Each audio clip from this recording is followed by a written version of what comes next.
Representative Winkler. Mr. Speaker, if Representative Kiffmeyer will you yield to another question?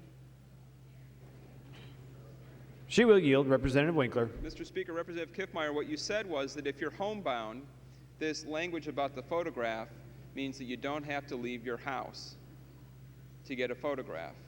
My question to you is, under your bill, can you submit the necessary documents and photograph by mail in order to get the ID required to vote? Member from Sherburne, Representative Kiffmeyer. Mr. Speaker and Representative Winkler, again, this section of the amendment deals with the issue of not having to leave home to get the photograph. The voter eligibility requirements are already in statute, and the various needs and issues that are there in current law enables them to comply with this in regards to current statute. Member from Hennepin, Representative Winkler. Mr. Speaker, I don't understand why Representative Kiffmeyer won't answer the question. The statement was you don't have to leave if you're homebound, whether it's through disability or age or whatever. You don't have to leave because of this photograph section. So what I'm trying to figure out and make sure of is that the statement that you don't have to leave is accurate. And the only way I can think of that you wouldn't have to leave is if it could be done by mail. I asked a very straightforward question. Under your bill, can you get the ID that you need to vote by mail?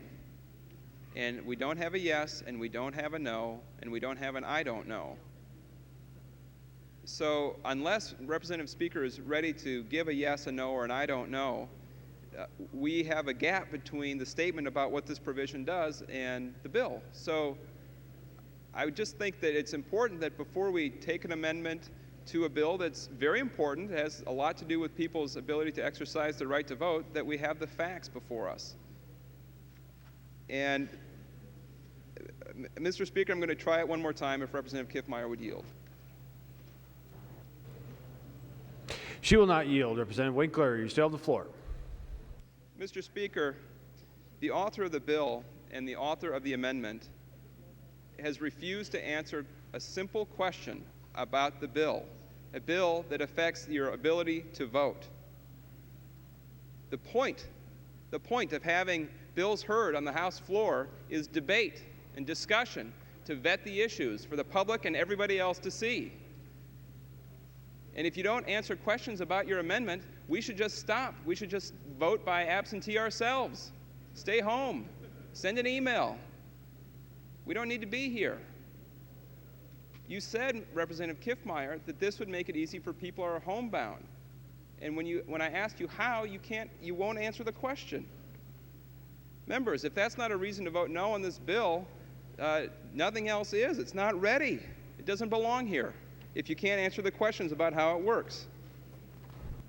I have a series of questions about the amendment, which, Mr. Speaker, we've not seen before. This bill that we're working off of is something like the Delete Everything 7 amendment. It's been through multiple fiscal notes, multiple local impact statements. We have yet another substantive amendment on the floor after multiple hearings, hours of testimony. I think we've had more testimony on photo ID than we have on taxes this session. And we still don't have the substance of the bill before us in a way that the author can answer a question. Members, this is irresponsible. First, Mr. Speaker, I'm going to ask for a roll call on the amendment. Representative Winkler, a roll call has already been requested by Representative Simon. I'm asking for a double roll call, Mr. Speaker. You may indeed, Representative Winkler, but you're only getting one for the price today. But, Mr. Speaker, members, we should vote no on this amendment. If the author can't answer questions about how the amendment works, we should vote no. It's not responsible to throw a vote away based on a complete lack of information about how this works.